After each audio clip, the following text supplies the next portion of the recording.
Now this is by Paleontology Soft, but isn't paleontology usually pretty hard? Yes. I mean, I assume you have to go to school to learn it and shit. 2 days later, I ended up finishing my work early, so I told Fumi and the others that I had a little errand to run and went straight to the clinic. Oh, you were making a joke about how it's like the bones you find are pretty like solid and hard, not hard as in difficult, but hard as in like hard of substance. You said bone. Son of a bitch.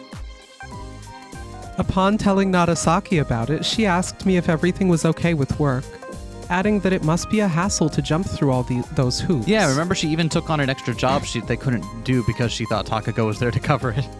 Whoops. I can't exactly tell everyone that I'm leaving early because I suspect I'm going mad and need to have my head checked.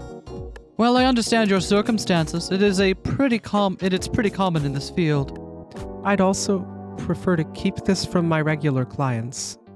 Have I not told you before? That's why I wanted to discuss this with you in private. Really? I looked at Nagasaki's desk. It had a bundle of medical records on it. Beyond that, on the wall, I spotted a green board with some memos, a couple of landscape pictures, and a small calendar pinned to it. The calendar had a picture of a turbulent-looking sea on it. It seemed dangerous to swim in. The entire scenery was dominated by the color blue. Even the cliffs in the distance seemed somewhat affected, resembling massive icebergs. The days below the picture were circled. They had all sorts of errands and what were most likely appointments written around them. Did you find something interesting? Nagasaki addressed me while jotting something down to my medical record. Yeah, I was wondering, how long have you been working here? I'm approaching my 3rd year as a practicing physician. Before that, I worked at a different clinic. I considered her white coat, trying to imagine her usual day here. Which one of your past patients left the biggest impression? Nagasaki seemed to freeze for a moment. She then answered that there were many, seemingly trying to avoid the subject. Sachiko just casually being like, hey, can you broach client-patient confidentiality for me?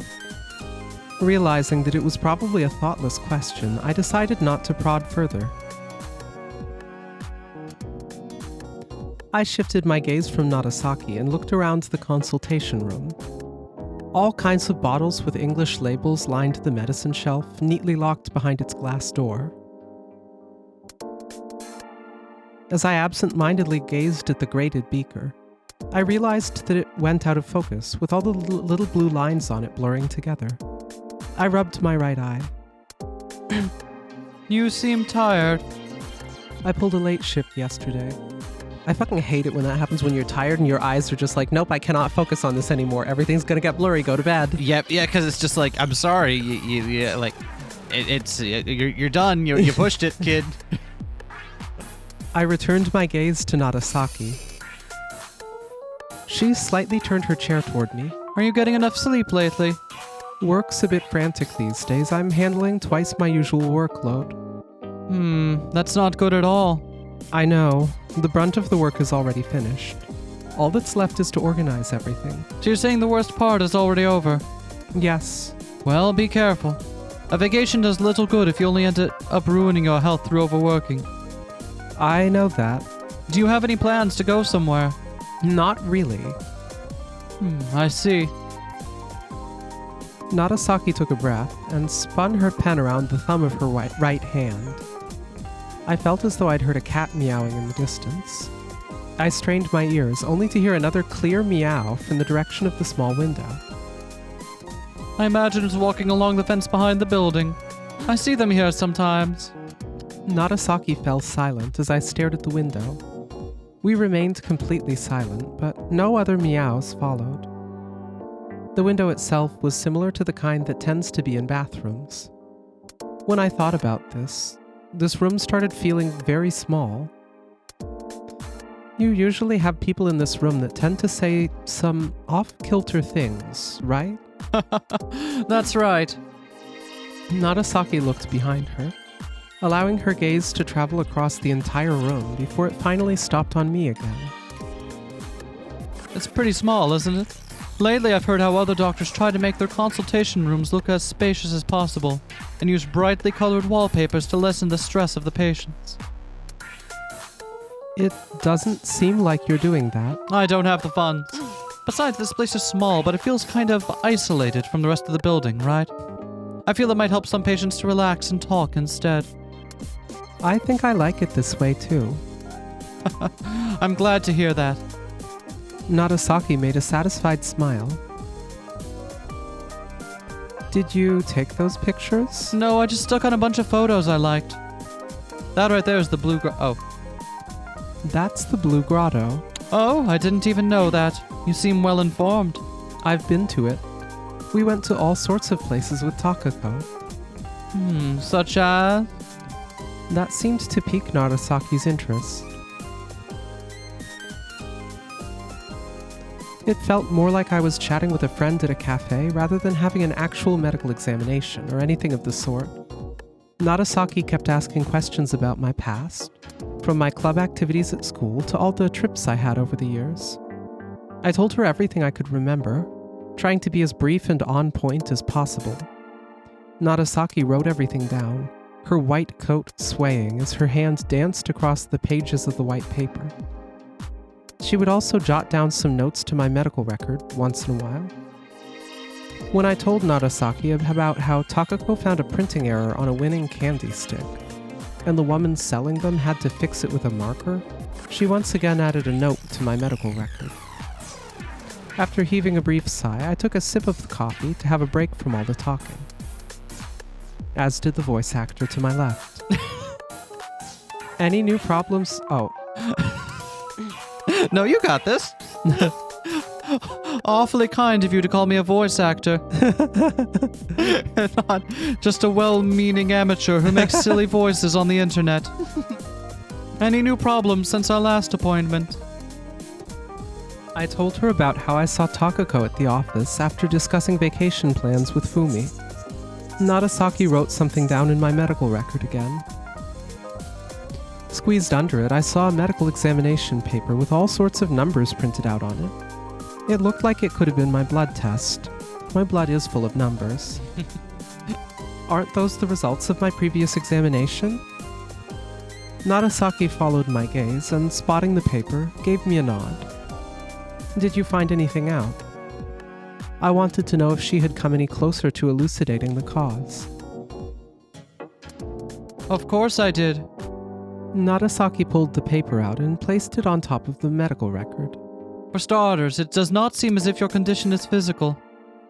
She explained, tracing the top line of the results with her finger. According to our test results, your physical health is in perfect order. All of your blood values are normal, and we found no drugs in your system. According to the written test you took, it doesn't seem like your intellect is impaired in any way either. And finally, from your reactions to my questions during our conversations, I'd say schizophrenia can also be safely ruled out. Then what is causing this? It is most likely something psychogenic. I'd guess something along the lines of a strong mental trauma or chronic stress. Or perhaps both, she added. I tried to consider both possibilities. I was busy with work, but I didn't have any severe problems. If anything, my company was on the rise. My personal life had grown quite lonely without Takako, but it wasn't to the extent that I lost sleep thinking about it. I also couldn't think of any particularly stressful or shocking situations I might have been exposed to. Not in my private life and not at work either. Any idea? Nagasaki asked. I kept thinking for a few more moments, then answered in the negative. Nagasaki nodded and leaned against her chair. Is something the matter? I imagine it's most likely that you've forgotten the cause. I'm not trying to sound like I know everything about you, but from what you've told me so far, I can't think of a more likely cause than Takako's disappearance. Besides, you told me you couldn't recall the details surrounding it. So both the ringing in my ears and hallucinations are caused by that? I'm not sure about the ringing, but it would be natural to assume that your hallucinations of Takako are. I've already thought of that possibility. Takako's disappearance left a deep wound in my heart. And I was chronically exhausted from trying to manage my life and work without her, but I never faced that pain. Instead, I made up another Takako in my mind to distract myself from it. It seems like you were thinking something along those lines yourself. Indeed I was. It was natural for her to assume the same. Still, I wasn't sure why, but I felt that something was off about that train of thought. As I fell silent, Narasaki parted her lips and uttered the brief phrase, "Everything has a reason or cause," seemingly muttering to herself. I glanced at the medical record in Narasaki's hands. It had a cause and symptoms written down on some sort of diagram-looking thing. You still cannot remember anything about how she disappeared. No.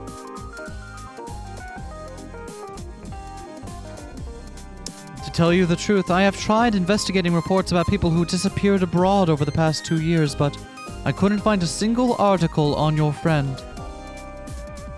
You mean she hasn't disappeared? Well, I don't know. Maybe there was simply no article written.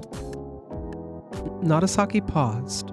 I tried remembering my last trip with Takako, but my memories remained shrouded by a thick fog. I can try bringing those memories to the surface through hypnotherapy. Hypnotherapy? You mean hypnosis with a swaying coin and everything? Yes, that's right. I could use a coin if you insist. Narasaki pulled one of her drawers open and picked up a 5-yen coin from all the change scattered on the pen tray inside it. You can do that? The effectiveness varies drastically from person to person, but I've done hypnotherapy before, yes. If Tako's disappearance really is the cause of your hallucinations, we might get a hint that could help with your recovery, provided you remember how it all happened. As I stared at the sizable coin on the desk, Narasaki placed her hand on it. But first, I'd like to confirm that you actually want to get rid of the hallucinations. As I gave Narasaki a puzzled look, she explained that my symptoms were slightly different from all of the other patients she had dealt with. What's so different about me? The difference is that your symptoms do not seem to affect your life in any negative way, at least as far as I can tell. What do you mean? What do you think are the main problems with hallucinations? I cocked my head to the side.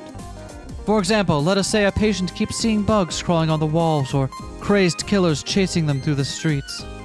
That causes them to get startled or even start running when nothing real is really happening. That keeps happening periodically. Well, you can imagine how it might become difficult to lead a normal life. That is what I mean by negative effects. However, in your case, it sounds like you've spent at least 2 years leading an ordinary life despite your condition. That's true. Also, not only did you realize there was something wrong with you for 2 years, but neither did your acquaintances. Oh, did you not realize? I'm gonna start that over. Also, not only did you not realize there was something wrong with you for 2 years, but neither did your acquaintances. I don't believe a massive difference in perception, such as seeing a person who's not there, could go unnoticed for so long. As I've explained, hallucinations are false information interpreted by your mind as genuine. When you're looking at Takako, your eyes should be fixed on an empty space. When you hear her speak, you react to sounds that aren't there.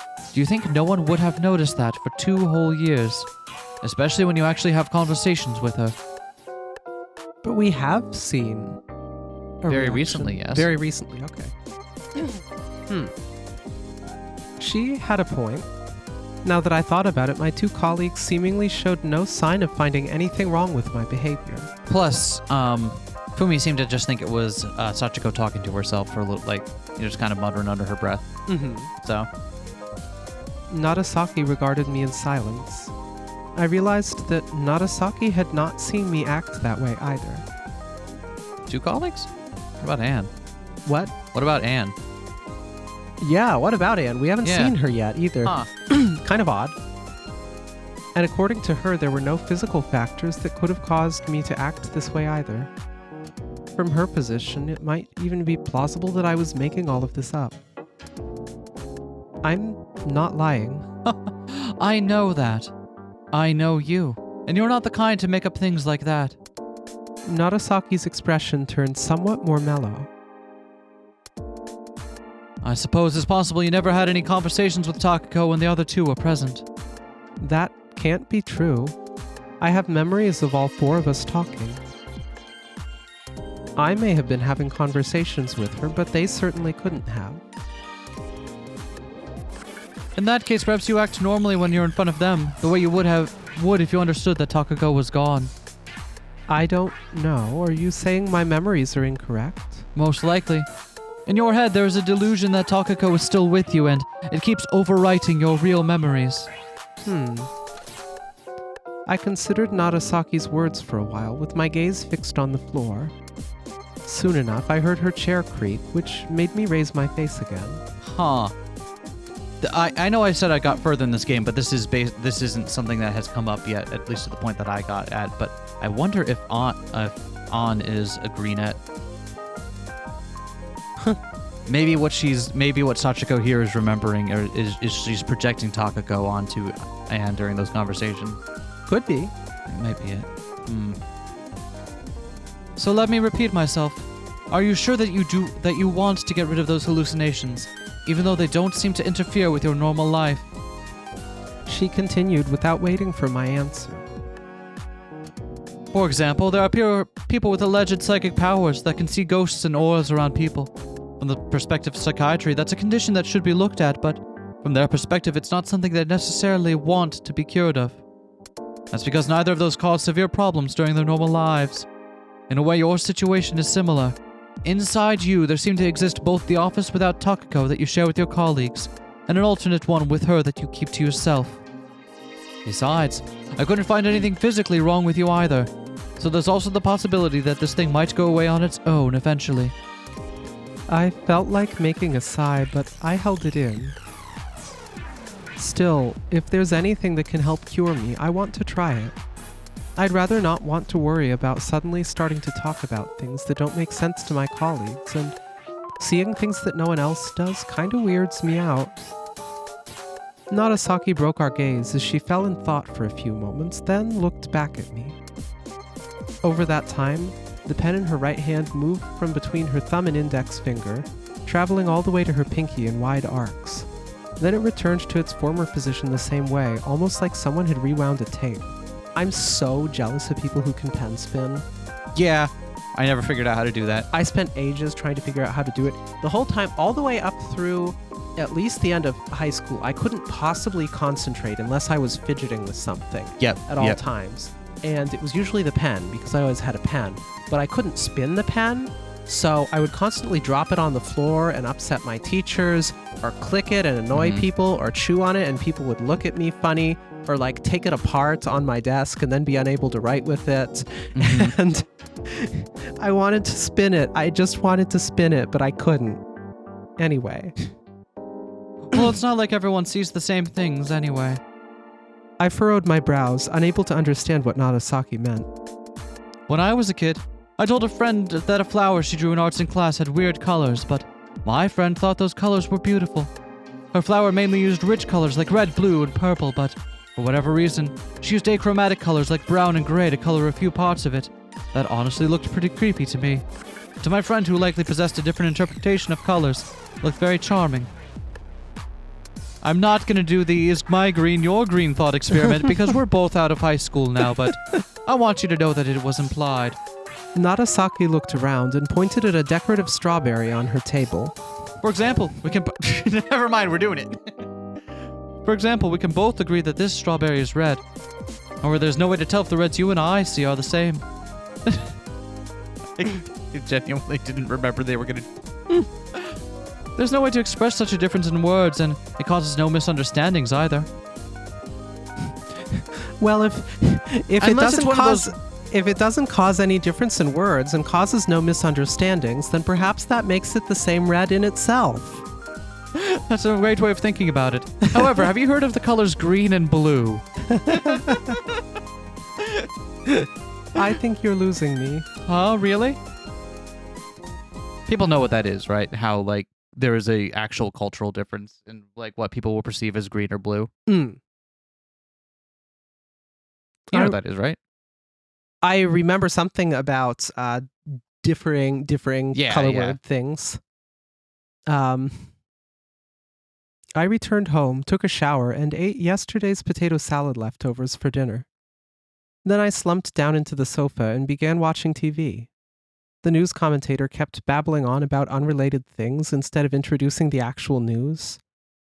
I kept absent-mindedly staring at the screen, and as I hadn't really paid attention to the details of what happened and why, I realized I only remembered the opinion of the expert they'd brought in. I began my search for a less tiring program, and after a bit of flipping through channels, settled on the weather broadcast. I thought about my time in the clinic. Narasaki told me that she needed some preparation for the hypnotherapy, so I was sent home right after the explanation of my test results. Give it some thought before our next appointment. According to Narasaki, I'd forgotten the very thing that caused me to hallucinate. Both that and my memory loss was apparently some sort of self-defense mechanism against a mental trauma. Takako's disappearance was so shocking it made me forget how it even happened. If the hallucinations were simply caused by not having Takako in my life anymore, time could easily solve the issue. Still, shock and stress being the cause just didn't sound right to me. Takako was the most important person in my life. I'd do anything if there was a way to make her come back, but neither she nor I could have wished for nonsense like this. That's what you say. I get to haunt your dreams, bitch. That's everything I've ever wanted. As I returned to the clinic, I found Narasaki staring at her notebook. And then if I draw another diagonal line here... Yes! I have discovered the coolest individual S. Something also that I noticed and found interesting. In this past clinic scene, Narasaki brings up the example of a childhood friend painting things in unusual colors. That's the example that Sachiko brought up about Takako sometime previously in the last episode we recorded, I think while they were drinking. She brought up how Takako would always paint beautifully and Yeah, but used unusual colors and stuff. Yeah, Would just pick random colors and mix them together, and that's her palette for the day and things like that. So it's like, it sure seems like Doc here knows a thing or two and is trying to bring it up, maybe? Mm-hmm. Remember, she was also a childhood friend of Sachiko. Yeah. And did know, but... Oh, I forgot that... Oh, whoops. As I returned to the clinic, I found Narasaki staring at her notebook. What are you reading? The Anarchist Cookbook. No reason. Oh, do they have any good recipes in there? Maybe for Anarchist Carbonara? I was just thinking of making fajitas.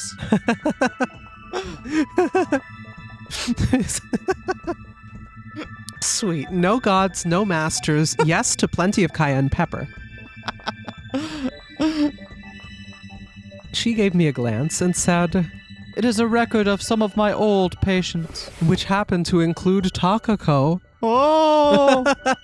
It totally will. It's got to. It's got to. It's Yeah? got to. I'm calling it. Okay. Also, the the moment of freezing up when Sachiko asked, what was the previous patient that had the biggest impact on you? If it was just you've asked me a thing that I can't answer out of Okay. professional obligation, why would you freeze up? That's a thing that would come up all the time and you'd have a canned response to, which is like, yeah, I can't share that kind of information. But that's not what she did.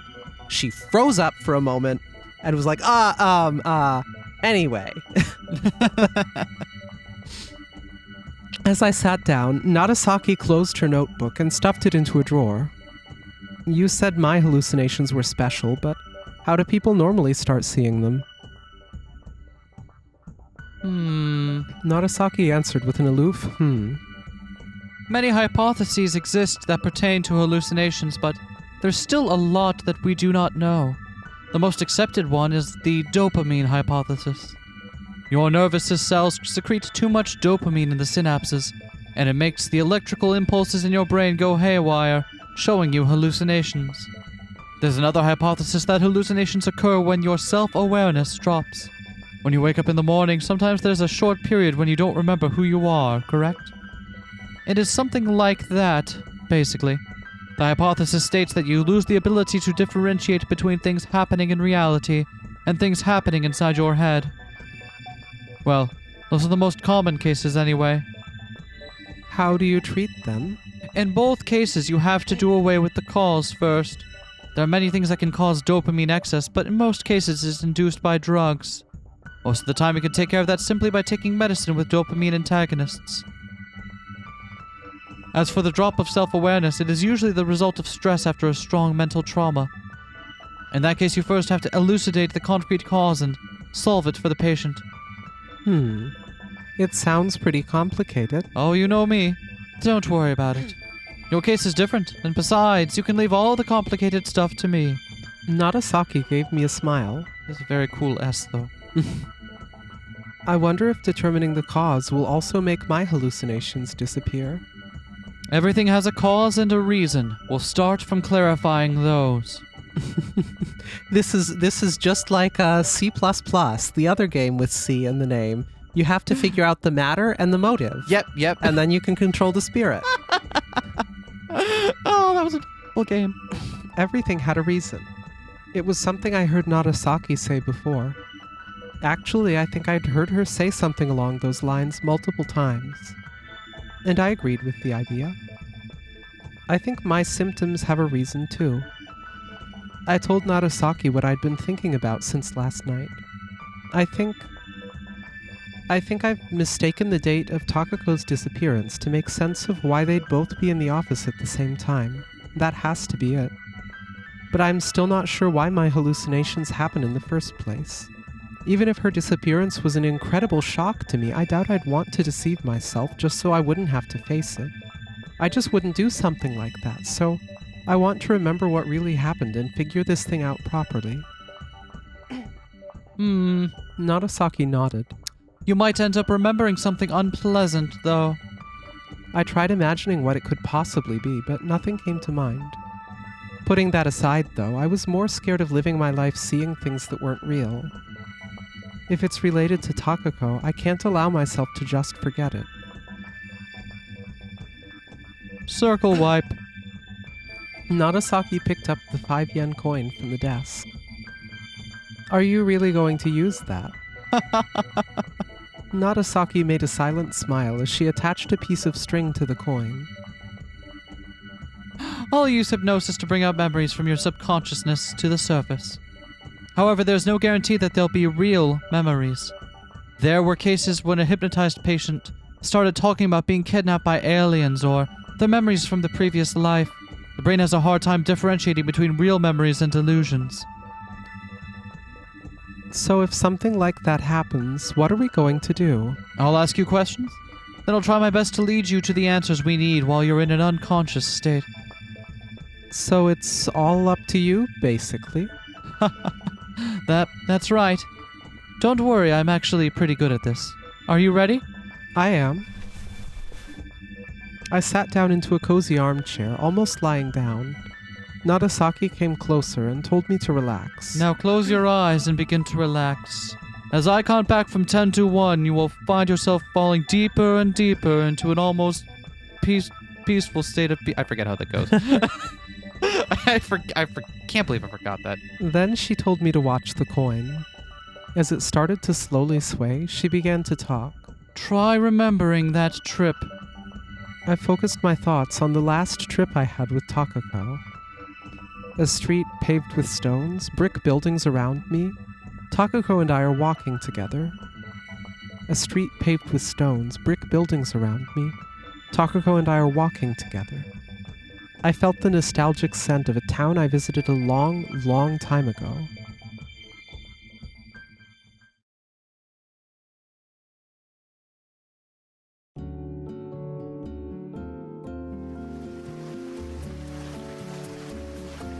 I was walking behind Takako, who kept looking left and right. I could hear the cool sound of running water as we continued down the stone-paved street, surrounded by tall stone buildings. Do you recognize that? No. Oh! So that is the Trevi? It's in Rome. Okay, I don't know much about what's in Rome. I haven't gone there. What the hell is it called?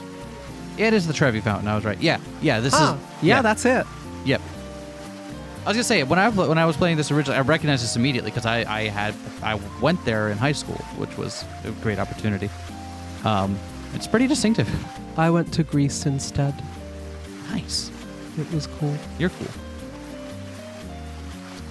Which lines did I read already? At the end of the alley, we found ourselves in a small square at the very center of the old town. There was a giant fountain there. Marble sculptures lined the wall behind the fountain, with all sorts of engravings on its edge. In the center stood the ruler of the seas, Neptune, surrounded on each side by the fertility goddess Ceres and the goddess of health, Salus. Water flowed forth from the legs of all three, trickling down to the huge puddle below them like a waterfall. Takako already had 2 coins in her hand. Think I can get any more? Hold my legs. I hope I don't miss. Is it even possible with such a huge target? Just try not to hit anyone like you did at Asakusa. We promised we would never talk about Asakusa again. The small square, half of which was taken up by the fountain, was filled with people. A group of workers pulling a cart packed with large boxes, people resting on the stairs, a couple sitting on the stone handrail, seemingly more interested in each other than the fountain, and a group of tourists listening to the explanations of their guide. Takako turned her back to the fountain and tossed the coin backwards. The coin, painting a beautiful arc against the blue of the sky, plopped into the water, vanishing from sight. Did I get it in? As I nodded, Takako's face lit up. Yeah. Not even looking at it. After taking a handful of pictures in front of the fountain, I grabbed Takako, still reluctant to leave, by the arm, and left the square. Where are we going next? As we entered the alley neighboring a gelato shop, Takako placed the camera back into her bag and pulled out the tourist booklet we bought at the airport, spreading the map that she kept inside it. Then she checked the compass key holder that was attached to her bag. Main attraction today is obviously the cathedral, which is right here. And we are here. Which means we gotta go there. Takako showed me the map and pointed at the alley to the west. You're interested in churches and cathedrals, right? After checking out this temple and that square, you can cross the river and head for the Grand Cathedral. Takako pointed at the pictures in the booklet as we walked. I heard a rattling sound from behind the corner next to the shoe store. Whoa! Takako jumped out of the way of a yellow tricycle that suddenly appeared. The tricycle, its cargo box filled with red and pink flowers, creaked as though expressing some sort of discontent, then swiftly disappeared beyond another corner, leaving only a faint fragrance of flowers in its wake. Smells nice. Takako remarked. Flowers. There were many stores in the arc-shaped alleyway, their display windows filled with a plethora of things. A wine store had a bunch of wooden boxes with bottles stacked in front of it. A confectionery had 2 transparent bags of colorful beans hanging above its doors. Its orange-tinted display window was packed with 3 rows of various chocolates and candies, shaped in the form of flowers and fruits. Sachi, let's hurry on to the temple. Takako, who had gotten ahead of me as I briefly halted to look at the candies, came back and clasped my hand. You're not embarrassed to hold hands? Everyone's doing it here. Remember that couple at the fountain? Those 2 were glued to each other. She pulled on my hand. Besides, we already went on a trip together. What is there to be embarrassed about? Takako let out an audible laugh. As we exited the alleyway, we found ourselves in another square with a fountain. It was surrounded by people who looked like street performers and souvenir shops that seemed to specialize in wood carvings. Oh, this is another place I went to. It's the one with like the big hole in the ceiling and the big round. I forget what it's called. Oh, I do know what building you mean, but also don't remember I what it's called. cannot remember what it's called for the life of me. Turning to the right, I spotted a huge white pillar. As we continued down the bustling square while clasping each other's hands, another set of pillars appeared from the shadow of the one we saw in the distance. Whoa, it's huge! The triangle-shaped roof of the temple was supported by 16 big stone pillars. Under it, there was a long entrance with a tall ceiling that was shaped like a cylindrical dome from the outside. It's okay to go inside, right? I want to see how it looks. Takako pulled my hands toward the entrance, Come on. nimbly evading the people in the crowd. I looked up at the dome above our heads. Unlike the entrance, there were no pillars supporting it, and I could see the blue sky peeking out from the hole in its center. After admiring that divine-looking pillar of light, we continued toward the morning market that was mentioned in the booklet. You want me to read for a moment? There were no big roads that led to it, so we had to use lots of tiny alleyways between buildings. Despite getting lost a few times, we finally found our way to our destination. However, being exhausted by the long trek, we decided to first take a break at a nearby restaurant. The Pantheon. It's the Pantheon. Oh, it's the Pantheon. Thank you. Wow, what kind of flower do you think that is? Which one? We gazed at the market from under the white parasols lining the restaurant's terrace. There were countless wooden stands next to each other. Every single one sported canvas roofs to protect them from the sun. Their assortment included food, spices, fruits, flowers, and other miscellaneous goods. There's a blue bucket with purple flowers near that stand over there. I'm not sure what they are. They kinda look like chrysanthemums, though. Oh, I wonder if we have them in Japan. Remember that vegetable store from earlier? It was pretty awesome. Would have thought there'd be so many different species of tomatoes. I hear that the Italian ones are strictly better than the ones that you get canned in the United States. Oh no, I know better than to get you started on Italian tomatoes versus American tomatoes.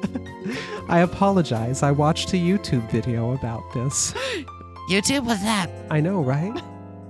I don't think they've invented it yet. I wonder if they use different ones for different dishes. As we were discussing the market, the waiter approached us to take our order. Are you gonna order salad again? Yes. As Takako spoke with the waiter, all the while gesturing like a crazy person, And then she said it was this big. I glanced back at the market one more time. Looks like a festival out there. It's so nice to see everyone running back and forth with so much energy. I wonder if it's like that every day. Takako said that as she finished conveying our orders. Seems like this square has served a variety of different purposes over the years. At one point it was a field of flowers, in another period it was used to stage executions. I told her what was written on the building. Executions. You know, like flogging. Oh, I wonder if the people who came here to pick flowers ever imagined the place would end up like that. Or if the people who were flogged here expected this area to eventually become a market. Ow, ow, wow, ouch. For some reason, ow, I feel like, ow, this would be a great place, oof, to do, ow, financial transactions, ooh. Yeah, that's it. I'm not sure how that matters in any way. Takako shook her head, Nom, nom, nom. wolfing down the fruit she brought at the market. Like, try imagining someone in the distant past, sitting in the same place as we do. What if someone imagined that there would be a restaurant here, and that a woman sitting here would be thinking about them? Wouldn't that be incredible?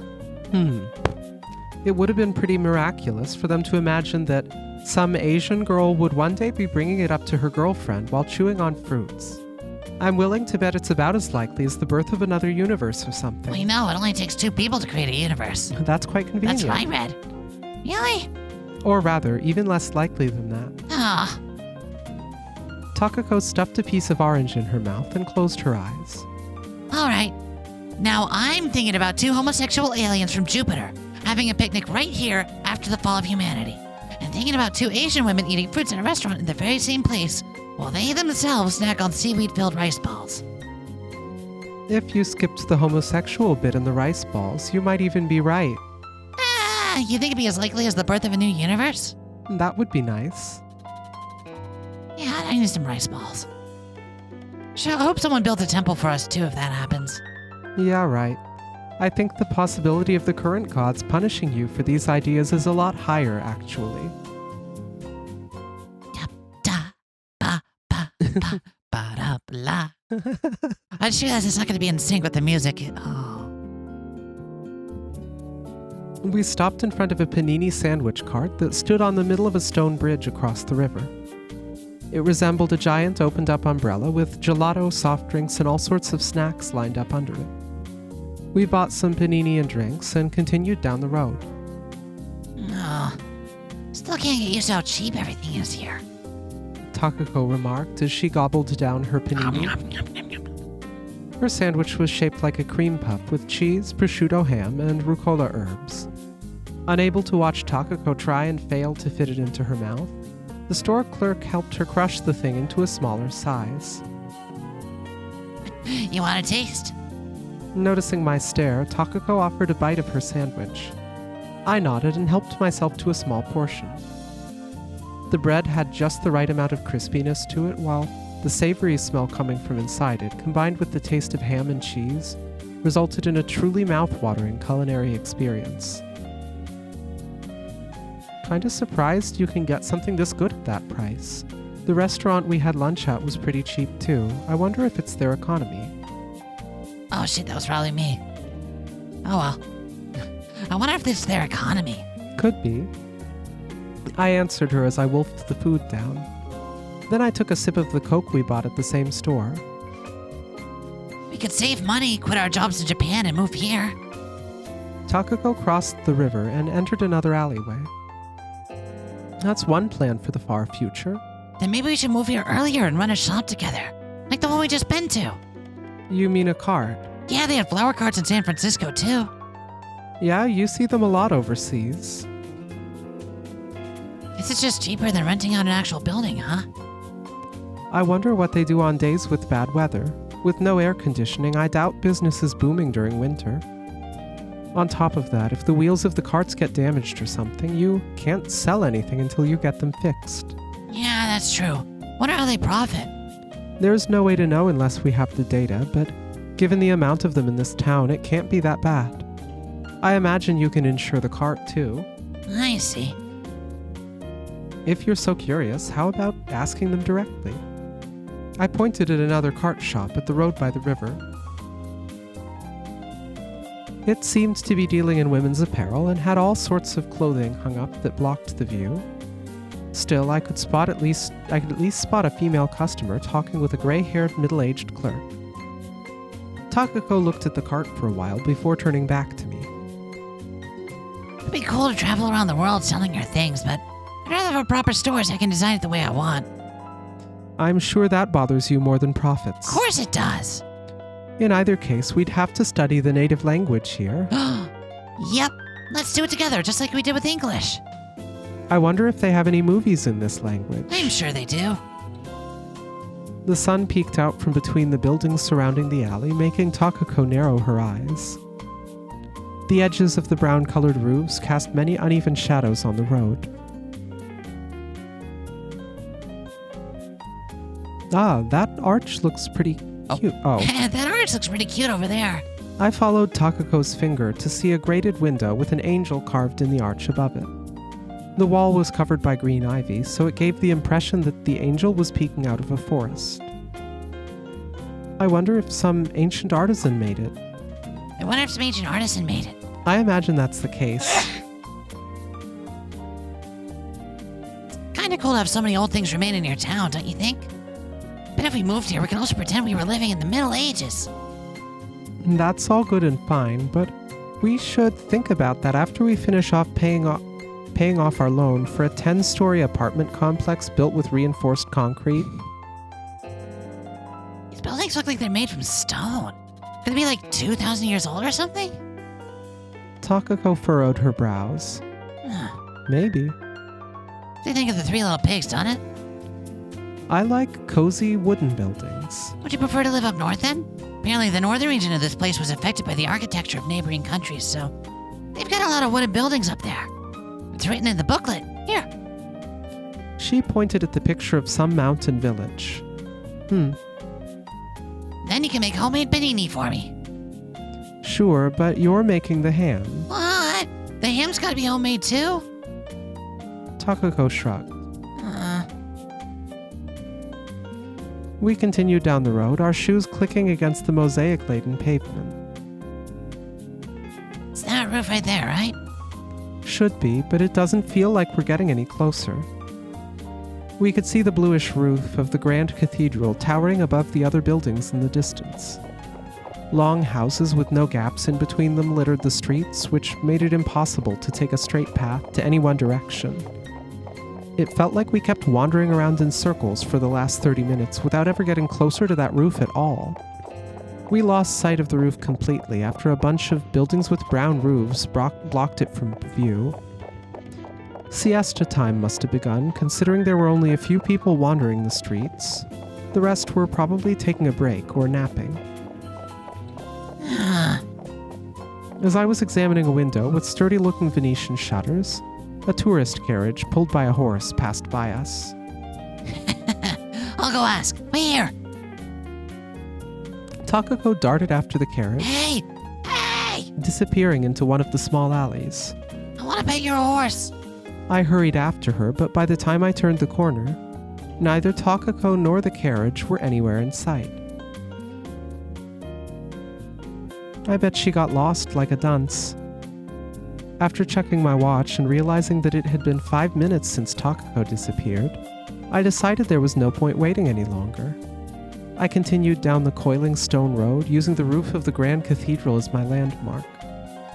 I also made sure to check the booklet each time I found a significant-looking Gothic-style building or fountain. The booklet's pages seemed to look darker than before.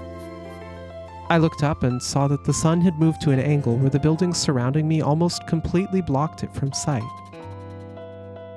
I glanced behind me, noticing that both the road I came from and the direction I was heading in were completely devoid of people. I continued down a road full of shops with closed shutters and darkened display windows. Quickening my pace, I began to draw closer to another corner. However, right before I could make the turn, a person emerged from behind it and bumped into me. Whoa, excuse me. I'm sorry? Oh, you're Japanese, are you? I looked up and saw a long-haired woman with a spirited look in her eyes. Her gaze traveled from my face to the booklet in my hands. Are you lost?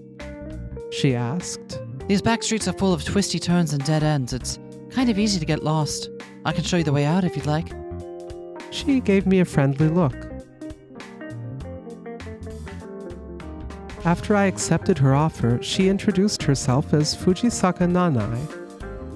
She walked a short distance ahead of me, her heels confidently clicking against the stone pavement like it was her very own backyard. You're trying to get to the Grand Cathedral, right?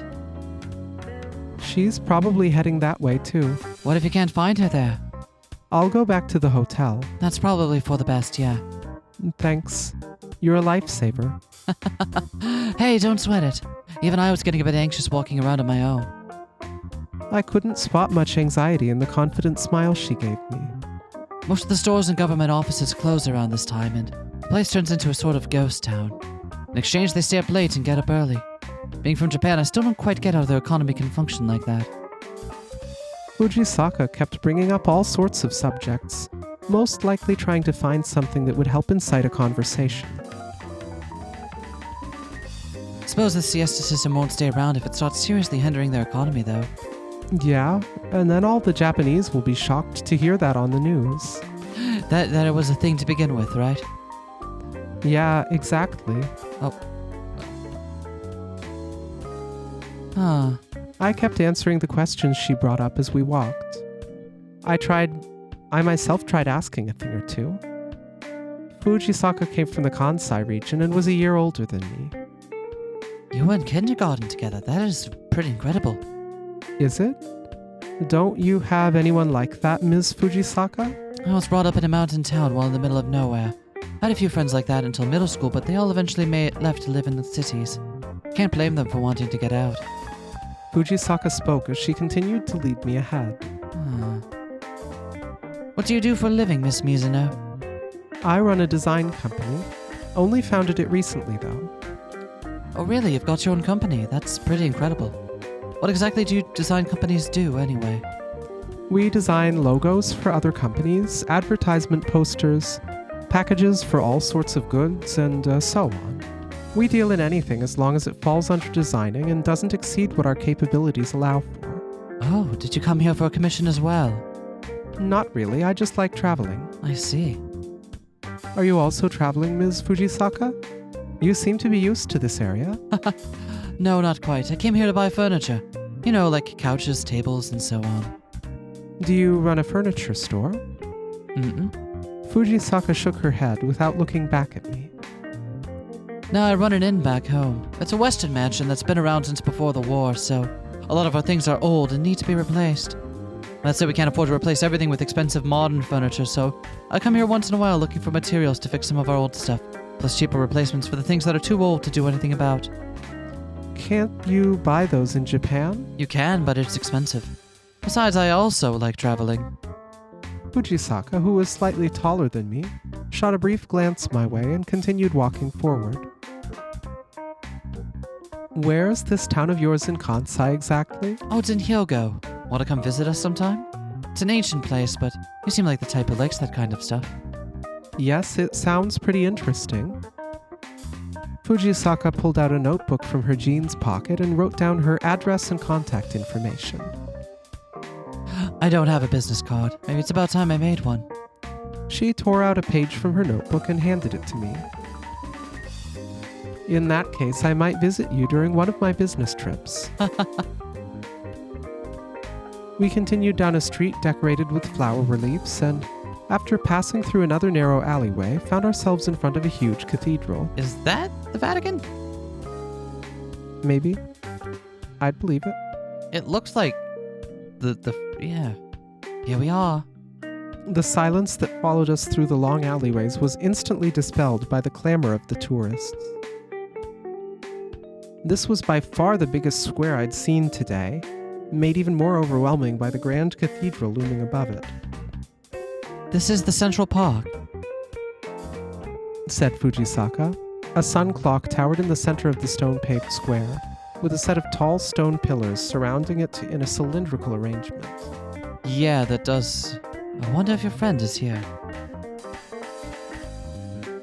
I glanced around in all directions one more time, but to no avail. Takako was nowhere in sight. It totally is. It is the Vatican? Yeah. I'm gonna say, oh yeah, absolutely. I was gonna say I had been here as well, so like I keep recognizing these places. I'm like, oh, is that it? But it's been long enough that like I can't really trust that, you know. Well, let's check out the inside of the cathedral then. Fujisaka started toward the giant dome. From up close, the grand cathedral was so overwhelming, it felt almost like it could fall over and crush you. We ascended the stairs, drawing closer to the entrance, supported by 8 cylindrical and 4 rectangular columns. As I passed by them, I suddenly saw a pair of green twin tails dance in the air. So she is a greenette. Okay. They disappeared behind the humongous gates. Found her. Just as I was about to hurry after Takako, Fujisaka suddenly stopped. I guess this is goodbye then. I can't go into the cathedral dressed like this after all. She placed her palm on one of her sleeveless shoulders.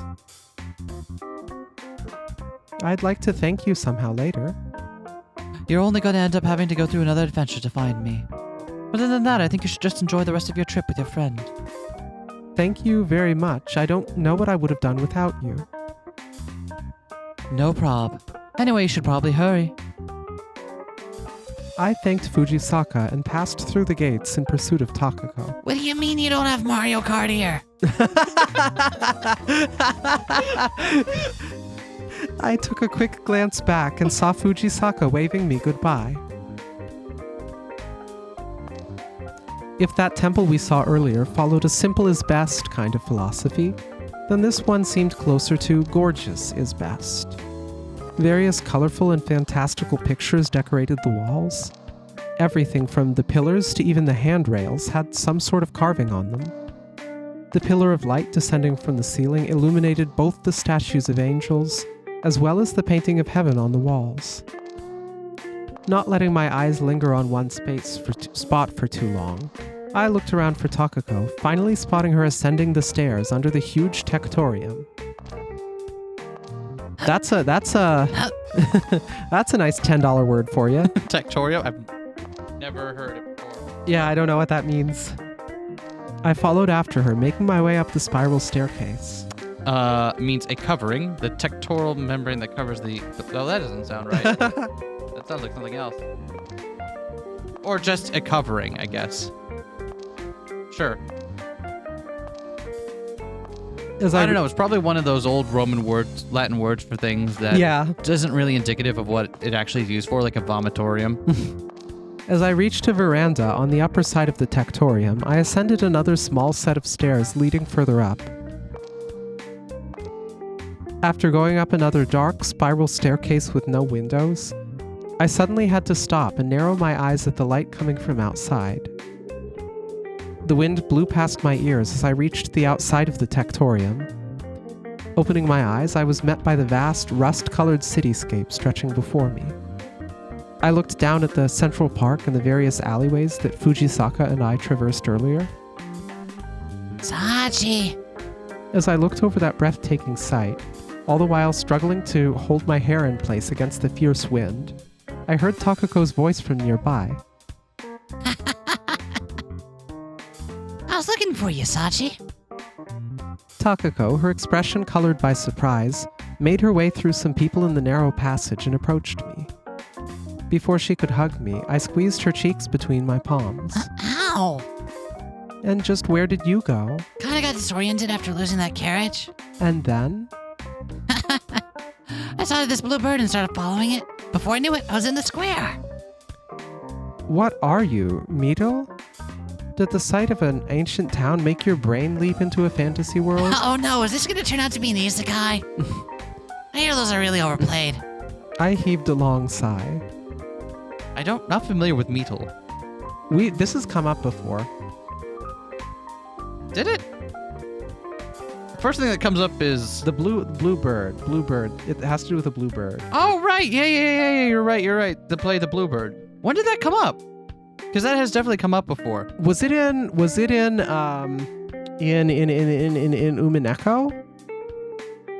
Was it mentioned in Umineko? I don't remember. I would believe it. There's a lot of things that come up in that frickin' game. It's been in a visual novel that we like. But yeah. Now that I'm looking at it, this is definitely something we've come across before. Anyway. How did you know I'd be here? Well, you do love high places. We probably swapped. Yeah. We know each other so well, we don't even need words. I flicked her on the forehead. Oh. At least have the common decency to realize when I'm calling you an idiot. Before long, the orange of dusk completely overtook the blue sky. The town below us seemed to have regained its life as people slowly began to fill the formerly deserted squares and alleyways. Oh, so that ends well. Takako scratched her belly. The darkening orange of the setting sun gradually painted the brown walls and tiles a deep hue of red. Although the buildings seemed to be lined up haphazardly below us, creating nothing short of a maze, all their windows were perfectly designed to be on the same height. It felt as though they were forming a giant tree with numerous branches extending across the town. Yep. Think I can land if I jump from up here? I'm young, I've got good knees. After looking around the Grand Cathedral and enjoying the nighttime streets for a while, we returned to the hotel. I drifted off to sleep pretty much the moment I climbed into bed and ended up having a surprisingly vivid dream. A blonde girl in linen clothes was collecting flowers in her basket, standing in the field that would later become the market square. It all kind of reflected what Takako said back there. I continued observing her, being seemingly transparent myself. As I approached the girl to get a better look at the contents of her basket, she abruptly looked me straight in the eye, even though she wasn't supposed to see me. In that moment, the flower field disappeared as though swept away by a hurricane, turning into a field for executions. A man adamant to preach a philosophy that contradicted the tenets of the local doctrine was seized by the Inquisition and burned at the stake for refusing to renounce his beliefs. I felt as though his panicked eyes had been glaring at me through the flames. The next day... So then I said it was this big. I've only got the one story. I told Takako about my dream as we moved south on the high-speed railway. She said her dream had aliens instead. She then started describing their countless characteristics and proceeded to never shut up about Oh, it. and that one was really hot. You'd like that one. And they were definitely homosexual. I told you. I told you I was right about that.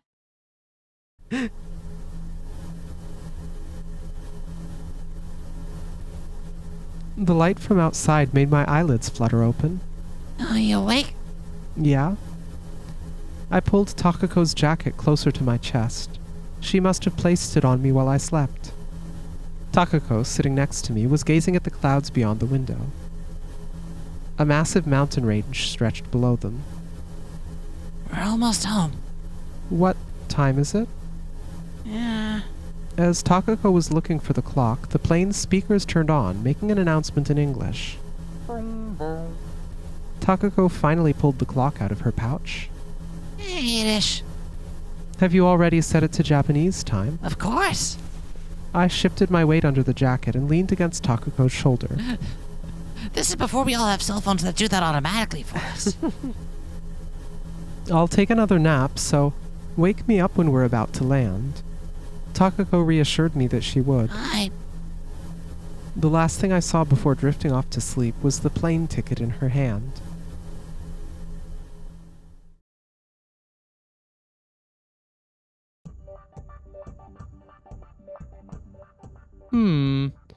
Nagasaki welcomed me back with a steaming cup of coffee. Thanks. Rising from the sofa, I took the cup from her hand. Are you feeling all right? I'm fine. The smell of coffee dispelled the final remnants of my drowsy mood. It made the memories I experienced under hypnosis feel like a distant dream. Takako didn't go missing during our trip to Italy. I recounted the events I experienced under the effect of hypnosis. Nagasaki nodded. And it seems like that trip occurred before Inukai joined your company. How do you know? I confirmed the date on the ticket with you. Oh, you can do that. I told you before the procedure, but your subconscious memories usually remain in your head a lot clearer than the ones you're conscious of. If I direct your consciousness properly during the hypnosis, I can learn details you would normally never remember under usual circumstances. Nagasaki flipped a few pages of the medical record in her hands, then pulled out a piece of paper stuck between them.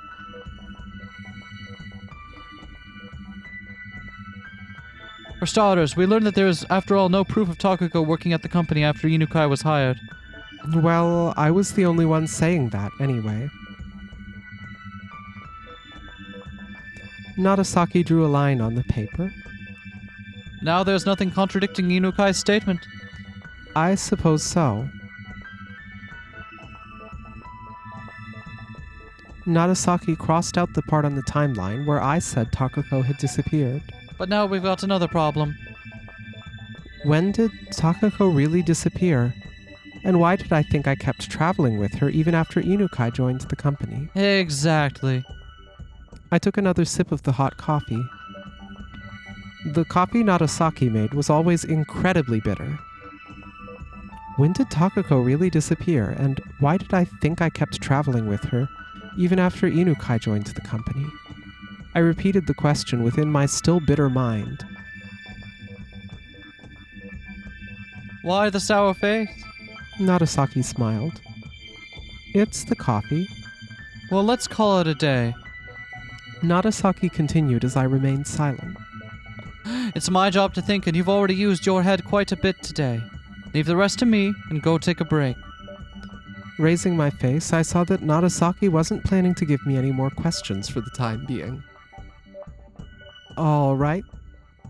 I gave her a reluctant reply. Don't worry, we're getting closer to the truth. It does seem that way. As I fell silent, Narasaki made a troubled face and returned to her desk. She said she would give me some nutrients against exhaustion, just to be on the safe side. After that, she began filling out the prescription paper.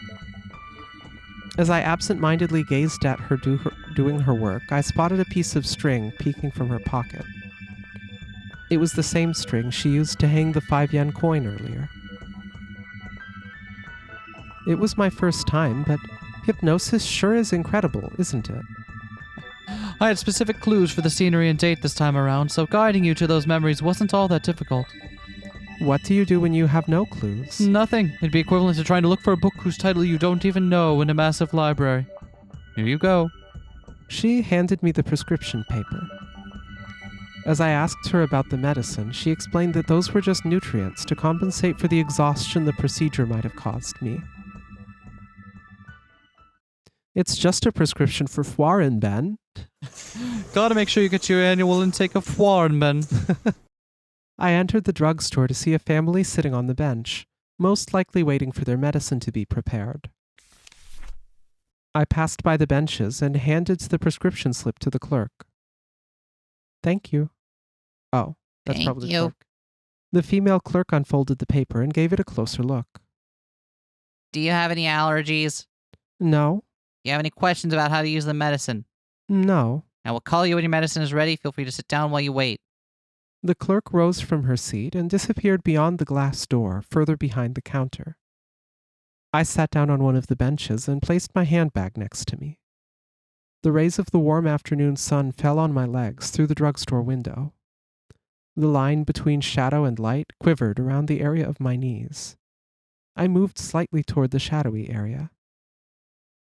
As the bell rang, a man entered the store with a prescription slip in hand, prompting the woman I just spoke with to return to the counter. I could see 2 people in white coats walking back and forth between the shelves, further beyond the counter. Miss Kashihara, Mitsuko. The female clerk called out a name in an emotionless tone. The mother of the family sitting at the bench put her newspaper down and walked over to the counter. I was about to pull a paper back from the handbag I had left at my side, but I changed my mind, stopping my hand midway. I stood up and continued to the medicine corner, examining the various labels for medicinal bath, compresses, nutrients. I was looking through the merchandise, trailing my finger against the labels as I read them. Brown rice, mixed grain, glutinous rice. They actually had 1 kilogram packs of glutinous rice here. Glutinous rice. That is a straight. Miss Sachiko. Having found what I was looking for, I continued to the counter. Glutinous rice. Is that a thing? Yeah? Sticky rice. Oh. Yeah, okay, yeah, that makes sense. Just never heard it called that before. I caught a taxi as I left the drugstore and told the driver the address of my office. It didn't even take 10 minutes to reach my destination. Can I have the receipt, please? After fiddling around with the taxi meter, the driver printed out the receipt. I took it from his gloved hand and, after paying the fare, stepped out of the car. I'm back. Sorry for taking so long. I opened the office doors to see Inukai working at his desk. Oh, hello. Inukai gave me a glance. How's the revision going? Well, no issues so far. Hey, I glanced at Fumi sitting next to him. we get a CG of my desk? This is fucking great. Look at all my sheep. She seemed to be really into her work, almost leaning over the desk with her fingers practically on fire as she typed. Her mouth also kept moving ever so slightly, almost like that of a hungry fish. I listened to what she was mumbling to herself. Wouldn't it be better if I aligned the text to the right here? The colors on the background of the letters overlap there, making them too hard to read. I suppose I could lower the saturation in the background, but It's like she's in a trance. Oh, it's like she's in a trance. Inukai adjusted his glasses. Oh. Who do you think she's talking to? Not the first time this happens. Considering the way she talks at times like this, I believe she's discussing... Oh, is it Inukai asking... I think we got it. I believe she's discussing matters with those sheep sitting on her desk. Inukai directed his emotionless gaze at Fumi. With the sheep. Wait, we didn't have it. Yeah, we did have it Okay. backwards. Ha-ha!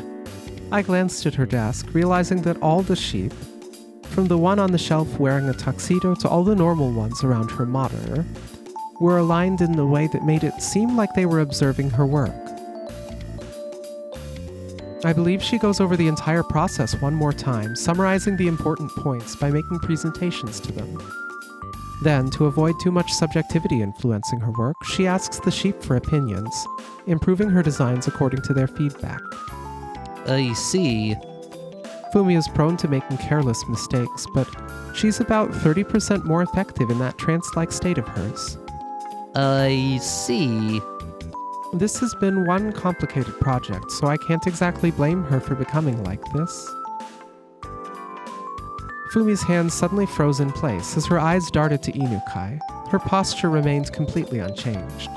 Inukai, I need to discuss something after I'm done with this. After that, she returned her eyes to the monitor and resumed work. Ooh.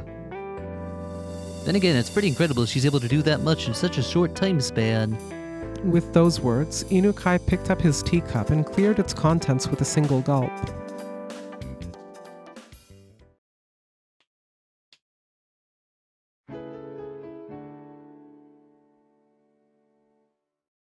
Yeah.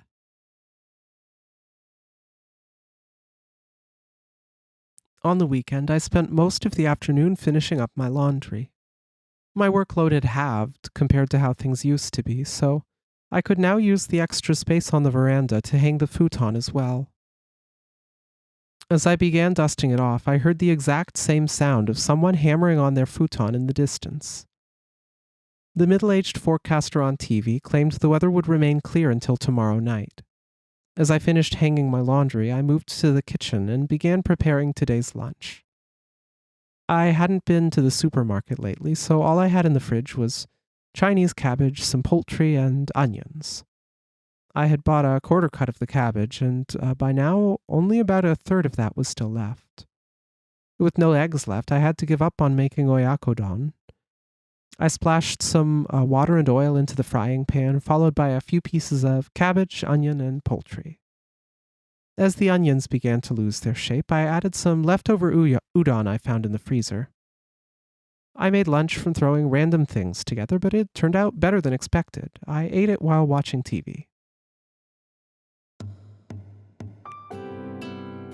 On my way to do some shopping, I dropped by the library to return the books I borrowed. It was a municipally owned establishment, but probably because of the location, there was barely anyone inside, despite it being the weekend. Back in the countryside where I grew up, all the libraries would be filled with school children on days like this, to the point you really had to struggle to find an empty seat. There seemed to be slightly more people around compared to my previous visit, but it was still nothing compared to what I'd been used to. On the right side from the entrance, a separate space was set up for children. It had a small bookshelf lined with various picture books.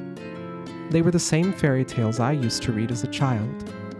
A story about a penguin traveling around the world on a patch of ice. Another story about a cat that loved quizzes. I moved to the left side of the entrance, where a bunch of tables were lined up next to a set of large windows that made the spot ideal for reading. Not only were all the normal seats empty, there wasn't anyone using the lavish and comfortable-looking sofa either. A poster for the local neighborhood association decorated the side of one of the bigger shelves, making it visible even from the reading room. As I wandered into the psychology section, I spotted the librarian who printed my card. Hello.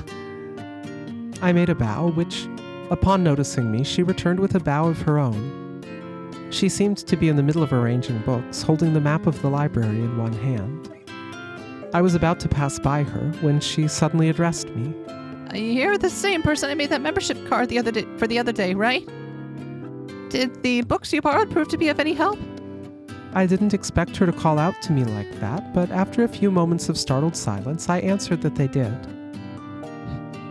To tell you the truth, most of the books from that section are a bit on the old side.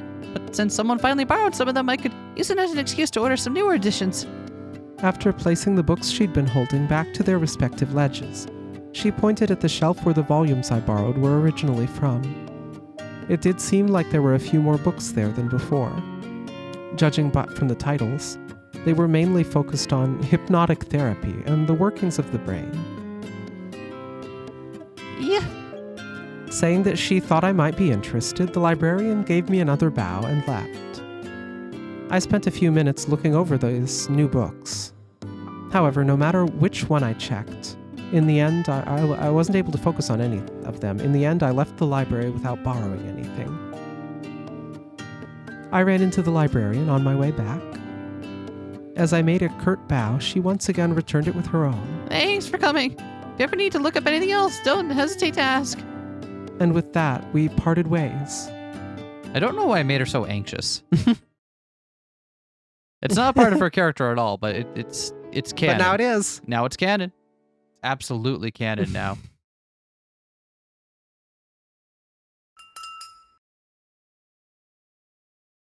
I placed the toothbrush back into its cup, washing out the last remnants of toothpaste from my mouth with some ice-cold tap water. When I returned to the living room, the morning news was on. As I looked outside through the veranda, I saw large gray clouds blanketing the sky. I snagged a glass from the kitchen cupboard, filled it up with water, then used it to water the plants I kept outside. As it had been a while since it rained, the dry soil absorbed the water right away. The search for the two missing Japanese citizens is still ongoing. Turning my attention to the TV, I noticed the news reporting on a boat accident that happened somewhere in the southern islands. The announcer began describing the event in detail. I picked up the remote control from the table and changed the channel. After finding a channel with the weather forecast, I upped the volume. Cloudy, with a chance of rain, or so they said. I pressed my train pass against the ticket gate, and once the machine successfully recognized it, descended the stairs to the train platform. Only a few people were there this early in the morning. It would be a while until the place began to really fill up with people, to the point they'd have to delay trains. That, by the way, was quite the common occurrence on Mondays. My train arrived as I was absent-mindedly gazing at the unchanging signboard. I claimed an empty seat near the edge of the car. With nothing else to do, I decided to look through the advertisements inside the train car. One ad posted on the wall advertised coffee, while the other gave the details of some sort of anti-diarrhea medicine. Both were the same as last week. Next up were the posters hanging from the ceiling. I spotted one of the weekly magazines going on about recent news on politics as well as celebrity life. The two missing Japanese citizens I'd heard about on the news were mentioned too. I hate Mondays. Son of a bitch. Same here. Two young men in suits sitting a bit farther away from me were having a conversation. One of them was an orange cat, though. No. I spent all weekend having some much-needed fun, and I still have a bunch of unfinished work left over from Friday. Feels like it's going to be ages until my next day off. The train slowly came to a halt, stopping at the station closest to my office.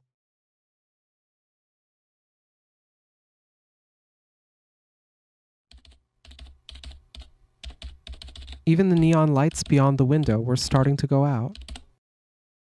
It had been a while since I heard the last car go by. Any plans for your vacation? Fumi addressed me as I was typing out a report. Not much. I'll be going back to my parents' house. Inukai joined the conversation. I wasn't asking you. Fumi spoke up in a cheeky tone as her fingers continued tapping away at the keyboard. Oh, I see. Sorry. Inukai let out a faint snort and returns to his own work. I was planning on taking a trip to the hot springs this year. Would you like to go together? A trip to the hot springs. I transferred the finished report's data to the printer. Most of the documents from the mountain of papers on my desk were now fully checked, revised, and logged. I think we'll be able to start our vacation early if we continue at this pace. Are you sure it's okay? Oh yeah.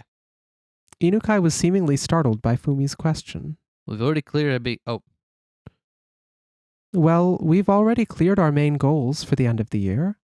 The rest depends on how soon you can finish the individual tasks you still have left. awesome. Fumi briskly returned to work with a broad smile on her face. Inukai, too, began to type at a seemingly faster pace. Don't forget to submit the necessary documentation if you decide to make any changes to the date of your vacation. I heard a quick Of course. and an Understood. in response. As I glanced at the monitor displaying everyone's vacation details, I suddenly realized that the document had an attendance record tab.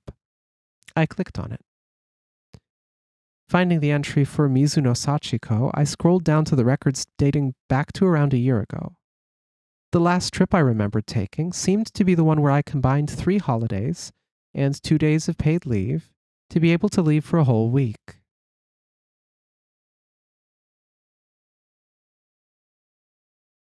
Does not sound like some good work-life balance, does it?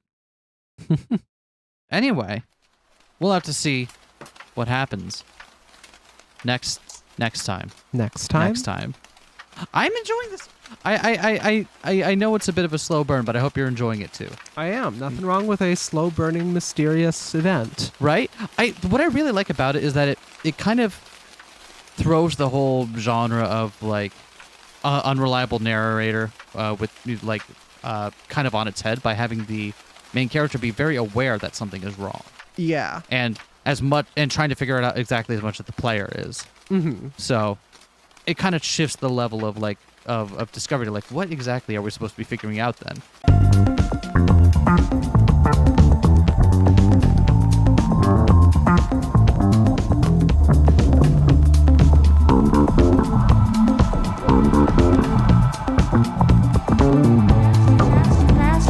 Smash that like, comment and subscribe.